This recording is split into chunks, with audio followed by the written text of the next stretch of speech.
Hi, thank you for joining my Friday Reflection. Okay, so the last few weeks we've been dealing with talking about diversity, equity, inclusion, and belonging.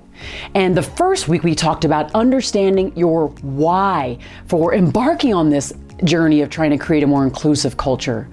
And then the second week, last week, we talked about making sure that we're more inclusive in listening to our employees. That could be through cultural surveys, diversity, equity, inclusion, belonging surveys. It could be in roundtables and focus groups and culture teams and coffees and so many different ways to listen. And you use the voices of your employees to inform the next step, which is the strategic plan. Now, the plan itself, you do not want to overwhelm your organization, particularly if you're just embarking on this journey. So don't do more than 3 to 5 initiatives to be focusing on, at least in that first year or two of your journey.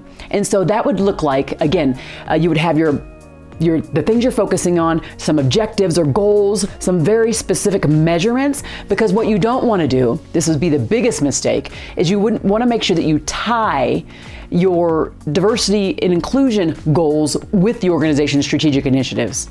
Often what happens is that organizations fail to do that, and they try to do 2 separate roads and they separate it out. And then what happens is that the executive leadership team may not understand that there is a direct connect and that everything that you do every day should feel very inclusive, should feel like people belong, should create an environment of welcoming. So the plan itself, everything that you do in that plan should make sure that you are fostering all of those feelings and all of that community inside your organization.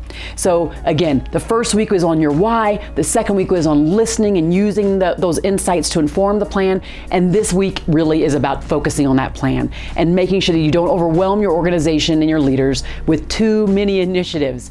Focus on 3 to 5. Get those done well. Make sure that your employees are feeling the positive impact of that, and then move to the other steps. Next week, we'll cover more of the tactical things that might go into the plan, some of the things that you may be looking at as your initiatives inside the plan, and how you can kind of move forward from there. Thank you for joining, and be well.